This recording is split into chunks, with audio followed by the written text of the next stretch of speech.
Welcome to the Bucket List Project podcast, a weekly show that talks about stories from my pursuit of nomadic lifestyle around the world, interviews with interesting people who I've met in this journey, and a generous dose of thought provoking conversation around travel as a lifestyle choice. If you love to listen on topics revolving around travel, then this will be a perfect companion for the ride to office, your morning jog, or in general when you're winding down for the day. We have new episodes releasing every Friday, so do share and subscribe to our podcast and get your weekly share of travel inspiration. The current generation has grown up with internet as their playground and social media as their megaphone. They are digitally savvy, incredibly aware of social issues, unafraid to call out injustice, and they demand change. This has also sowed the seed for the cancel culture, and it has become deeply ingrained in our online lives. We seem to have strong opinion on every topic and are ready to ostracize anyone who does not align with our thoughts. Be it left leaning, right leaning, or even somebody who's neutral, no one is spared in this scrutiny. While I'm neither a political commentator or aligning myself to any ideology through this podcast, however, I want to talk about some of the narratives in travel which I'm not entirely in agreement with. What is travel? According to me, travel in its purest form is a liberating escape from the confines of routine and narrative. It's a journey into the unknown, a chance to shed the expectations and agendas that often define our daily lives. Unlike other activities, it doesn't require a specific goal or purpose, allowing us to simply be present in the moment while we are traveling.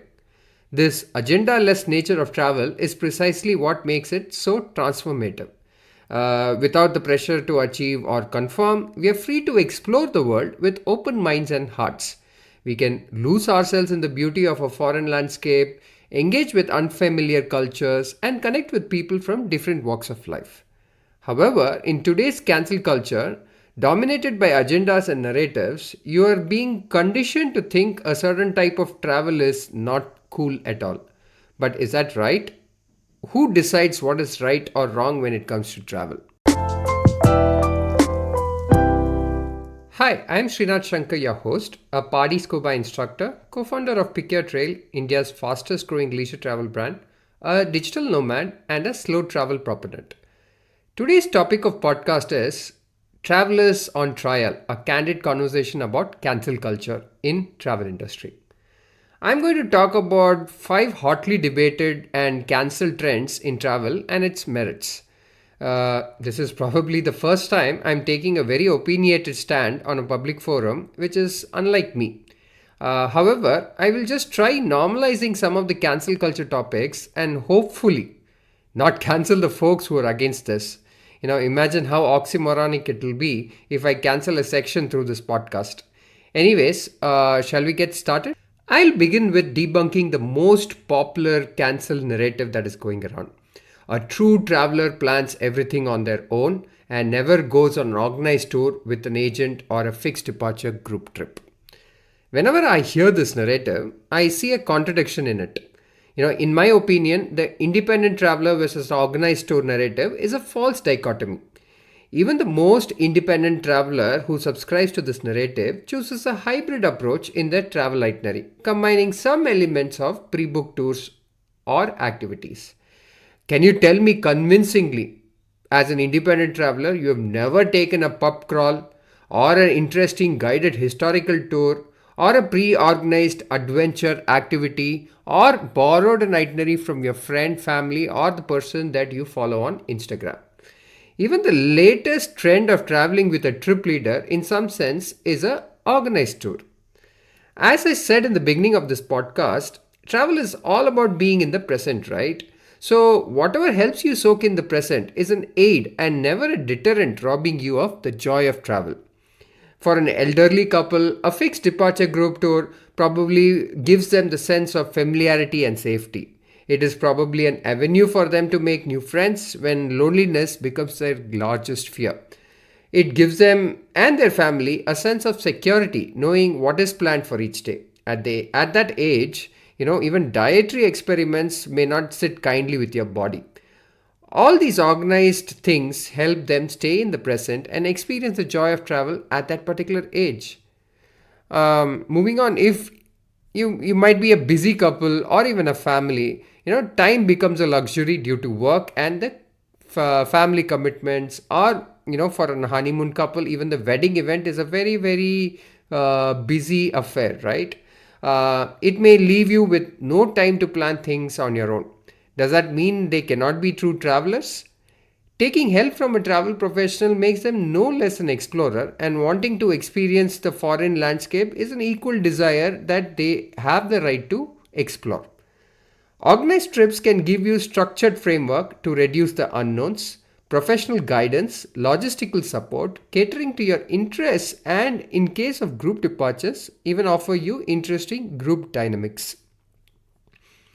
On the other hand, if you subscribe to the process of getting involved in planning yourself, it is of course joyous experience and probably a way to escape into the dreamy world of visualizing your trip while you're sitting at home. Ultimately, the true traveler is not defined by their planning methods or who they take help from, but by their curiosity, open mindedness, and willingness to embrace the unexpected encounters and transformative experience that travel offers. And each person to their own. We should not be judging them for their travel choices. Moving on to the second hotly debated topic, I sometimes cringe when I hear the popular tourist vs traveler debate. I always thought the most important factor while traveling is being a responsible and respectful visitor, regardless of your preferred travel style. The cancelling of so called tourist is a very elitist upmanship, in my opinion. Remember that rise of India in the last decade has given rise to a new wave of Indians who are stepping out outside the shores of India for the first time. If they are guilty of wanting to see the Eiffel Tower, Burj Khalifa, Marina Bay Sands, or any popular destination slash attraction, it is out of curiosity and excitement. Let them indulge in taking that photo against that background of popular attraction. It is their first opportunity to live the lives of pop culture references, and who are we to judge that? Maybe they will get ready for the immersive cultural and so called local experience over a period of time, but let them decide for themselves, right? Instead of us preaching to them that don't be a tourist, be a traveler, etc. Besides, they're also economic backbone for the country since they contribute significantly to the economy, creating jobs, support local businesses in the destinations that they visit. They are often accused of contributing for over tourism also. I acknowledge that environmental and cultural degradation is a dangerous byproduct of over tourism, but both traveler and tourist are responsible for it. It cannot be just held accountable in their heads alone. You take for example Tomatina and Ubud has become unsustainably crowded because of the so-called traveler who wants to immerse in local culture. Venice is facing congestion because of unsustainable inflow of tourists also. Just because the tourist segment is stereotyped negatively, it does not mean they are the cause of all problems, right? Acknowledging that there is place for both types of visitors is first sign of maturity and probably will lead to solutions for overcrowding problems. The next cancel trend that my eyes roll up when someone says that who carries food when traveling? True exploration is trying local cuisine. We have often stereotyped the Indian traveler carrying entire suitcase full of Indian savories like thepla, namkeen, matri, pickles, or sweets. Remember, food is a very personal choice, and no two people would have same dietary regime. We are culturally sensitive when a foreigner is not able to take a Indian food palate, right? Or when they suffer deli belly. We are perfectly fine and supportive when our friends are vegan, strictly following a diet for fitness reasons, etc. But we are very quick to judge our own clan when they prefer Indian food while traveling. Why this double standards? Have you ever tried understanding it from their perspective? Maybe their palate craves for the Indian spice. Maybe they want to save up on dining out cost. Maybe familiarity in food gives them a sense of peace from the overwhelming new exposure while traveling. Contextually, all of these are very valid reasons, and there is no way we are being disrespectful of the place that they are visiting, also. It is only fair that we do not judge them or their dietary choices from a higher pedestal. In fact, in our travel, we prefer having at least one comfort food which is Indian, especially when it's a very long travel, and I don't see anything wrong with that whatsoever. The next cancel trend for me is that very popular debate that is going on in social media, the luxury versus budget debate. Especially the narrative that, flight is to move from point A to B, hotel is to crash for the night. Why do you spend money on this? Rather spend that on experiences which you'll remember forever. While the core function of transportation and accommodation is true in whatever they're saying, reducing travel to these mere functionalities ignores the significant value these aspects or these flights or hotels add to the overall experience.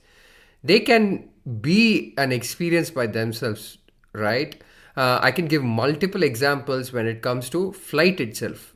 Imagine, you're taking a seaplane over the atolls of Maldives. Somebody choosing to take a speedboat over this might not experience a unique seaplane journey, right? Similarly, flying in a Boeing 747 or an Airbus 380 is an experience in itself. You are witnessing aviation marvel. The sight of these giant birds is a once in lifetime experience. Imagine being in the second deck of that flight, which is amazing, right? And it is a worth paying that premium, though you might have low cost options available just for the aircraft type itself and the comfort and the uniqueness that it offers. Next, similarly, in my wish list, flying over Arctic Circle is or the Antarctic Circle is one of them. Do you know there are commercial routes like Dubai or Doha to the US West Coast which come within a few degrees of latitude of the North Pole? And you have the privilege to see the vast icebergs, deserts of the Arctic, or if you're lucky, maybe the Northern Lights as well. It might charge you a premium for it, but if I go by the argument of point A to point B commute, I might miss out on this experience, right? The hotel and hospitality experience, on the other hand, is even more evidently enriching. They make your special occasion all the more memorable. Imagine, on a honeymoon or an anniversary, splurging on a stay is, after all, not a bad idea. The comfort, pampering, and hospitality is sometimes the much needed private time the couple yearn for after their very busy and hectic wedding. If you look beyond the narrative of just a place to clash for the night, they offer much more than that. A central location saves you transport cost, a sumptuous breakfast to ensure your day starts well, a good bed ensuring a well rested body, and most importantly, the convenience of hospitality offers you the feeling of a royalty. I'm not even talking about the intangibles like the special view of Eiffel Tower or a Colosseum or a pyramid from your balcony. Imagine how special that would be. The debate between luxury and budget travel is not a matter of right or wrong. The optimal approach depends on individual preferences, budget constraints, and travel goals. While some individuals prioritize maximizing experience and minimizing the cost, the others value comfort that the flight and hotels provide. At the end of the day, every component of travel is unique and offers some value to the traveler, and we should respect that. The individual choices that different travelers have. This leads me to the last point of this podcast and the most potent cancel culture that travelers carry today. Canceling travel brands on social media through their negative reviews. I bring forward this narrative both as a customer and also a partner who has worked with a lot of these travel brands and hospitality brands. Of course, it is a golden rule in the hospitality industry that the customer is always right. No doubt it should be that way because the perceived service level will improve only when a brand puts customer first. Delighting the customer is the only way to build a long lasting travel brand, right? However, it's a two-way street. As a consumer, we also need to fulfill some of our basic responsibilities of acknowledging the terms of services. With the advent of social media and a very small section of customers putting themselves on a pedestal, I have witnessed public outrage for unreasonable expectations. Often we see Twitter or bad review outrage getting blown out of proportion, and I've seen customers getting triggered for very simple, silly things. Like, let's say, for example, number one, they're not allowed to carry additional weight beyond the prescribed allowance. There is enough proactive communication from the airlines and all through the transaction, letting know the customer how much they are allowed to carry. Allowing for leniency by the airlines is a goodwill, but not a service level agreement that you can debate. So people try and push this and try to push their luck, which is, I believe, the wrong thing or unfair thing to do. The another thing that a lot of people complain about is the early check-in. As a traveler, you're very much aware of your arrival time. If a hotel room has to get ready for early check-in, there is a chain of events that has to happen, especially from a housekeeping staff perspective. To offer your room in a ready-to-occupy condition requires at least 1 to 2 hours of cleaning, assuming the previous guest was polite enough to leave it in good condition. Expecting early check-in as a given is a very impolite behavior on the part of customers, especially when they expect it to be done free of cost. And the most frequent, negative reviews or canceling that happens is when they apply the same lens of service to different countries and their ways of operating. Let me kind of explain that also. Example, in Southeast Asia, you can expect a bellboy to help you with luggage as human capital is available in abundance. But getting offended if the same is not offered in a boutique hotel in one of the European small towns is wrong. Their definition of hospitality is very different, and we need to acknowledge that. Similarly, being turned away if you are arriving even 5 minutes late is a very common thing in Europe, but in Southeast Asia, you're generally accommodated. As a customer, we need to understand the cultural nuances of different countries and tune in our expectations of what to expect, especially the intangible service aspects of it, because they are not written in black letters that this is what you will be offered. Don't get me wrong here. I am by no means saying we need to accept mediocre and poor service in the name of being tolerant and reasonable travelers.